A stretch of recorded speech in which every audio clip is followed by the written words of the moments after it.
The Section 89 independent panel report on the Phala Phala farm saga has been handed over to Parliament, and the ANC officials are meeting to discuss this particular report. But as officials meet, just how seriously is this issue being taken, especially when you look at the fact that this is a party that is going to its conference in December. Let's speak to political analyst Lukhanyo Vangqa, who is joining us live now. Lukhanyo, thank you so much for your time this afternoon. Let's just start with this process of handing it over. What outcomes are you expecting?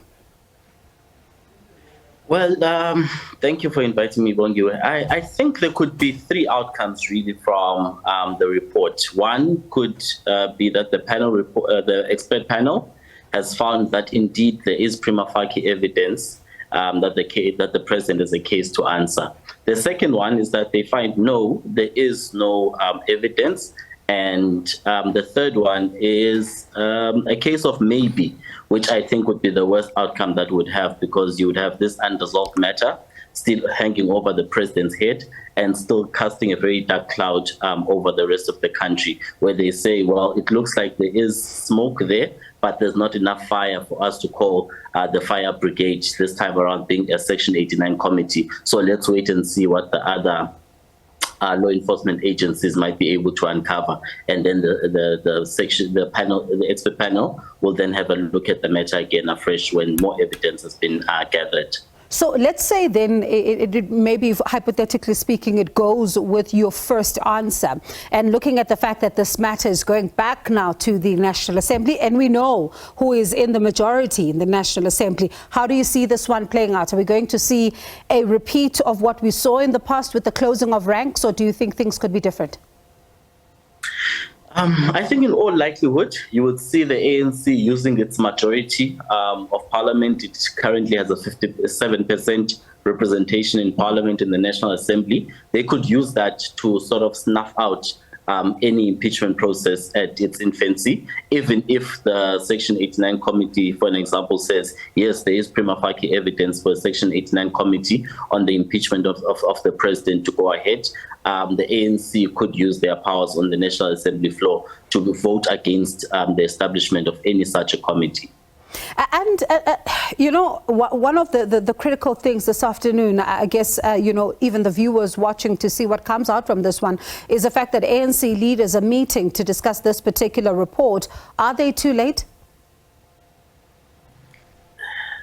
They might be a bit too late and also a bit too early. Too late in the sense that Thabo Mbeki, the former president, did say that this is something that they needed to plan for. This is something that they needed to discuss and decide upon, that should the eventuality of the Section 80, the expert panel, find that the president has a case to answer, the ANC should be prepared. So they're a bit too late in that sense. They're a bit too early in the sense that the report might not be up yet, might not be posted on the ATC, which is the Parliament's notice board for the political parties. So they might actually not have the report. So what are they meeting on?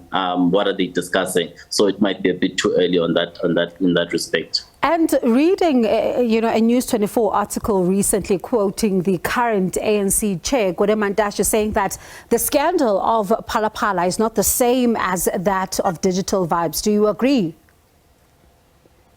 I think they're similar. I might even say that it's even worse, the Phala Phala report, because some of the allegations that are made there are very grave and serious. The allegation that people were kidnapped and tortured on the president's private farm are allegations that hark back to the dark apartheid years, where you had the farm that they were running, the apartheid hit squad, that they were running. This harks back to those dark years. Zweli Mkhize's Digital Vibes scandal is really about greed and corruption, and at its most highest form. But this one speaks to just more than corruption and greed. It speaks to abuse of state resources, and frankly an abuse of human rights and human rights violations. And this is why I say this one is even worse, the Phala Phala scandal. And going back to your earlier point about former President Thabo Mbeki, he also touches on the fact that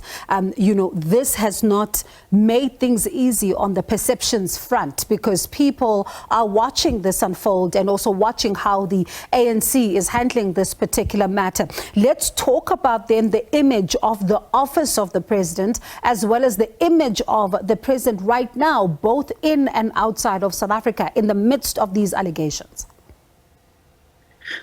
The first aspect of your question, it's Groundhog Day. The ANC really is taking a wait-and-see approach while its image and brand reputation continues to take, a beating in the marketplace of ideas and perceptions. So in that aspect, the ANC really is doing what they did with the Nganda report, stand behind their men, through thick and thin, up to the hilt, even if it's to the detriment of their own interests and their own political fortunes, because you've seen how Phala Phala has sort of dampened the mood around the president.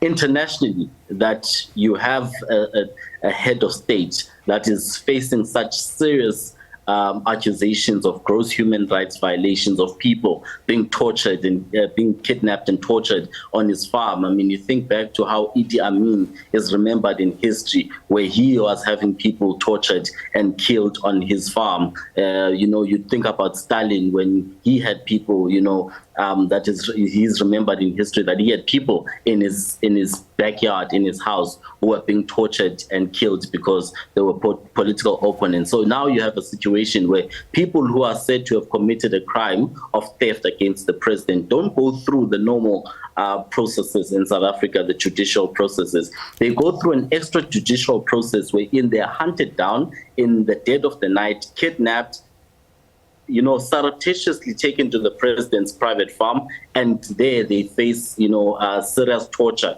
And apparently it had gone on for days in the case of Miss Joseph, who's the president's, housekeeper there. So such serious violations, when you deal with people on the international stage and they have this image that you have this unresolved cloud hanging over your head as the president of the republic, I think they become a bit more cautious in how they deal with you on the international stage and what it is that they can or cannot do or say or be seen around you, because history might still, unfold in a different light, and they would be careful not to be seen to have endorsed that kind of a person who has, alleged to have done those kind of things, and therefore that puts our international relations on the back foot, because we have countries that are dealing with our leader in the most cautious of manners. All right, Lukhanyo, lots of reading for us tonight as we see then what the panel says, and also maybe we might even be able to get a way forward from that meeting, hopefully tonight, to address some of what you're raising, because this is a serious matter. And as you say that, it really is speaking to the heart of some of the alleged violations here. That's Lukhanyo Vangqa, who is a political analyst. Thank you so much for your time.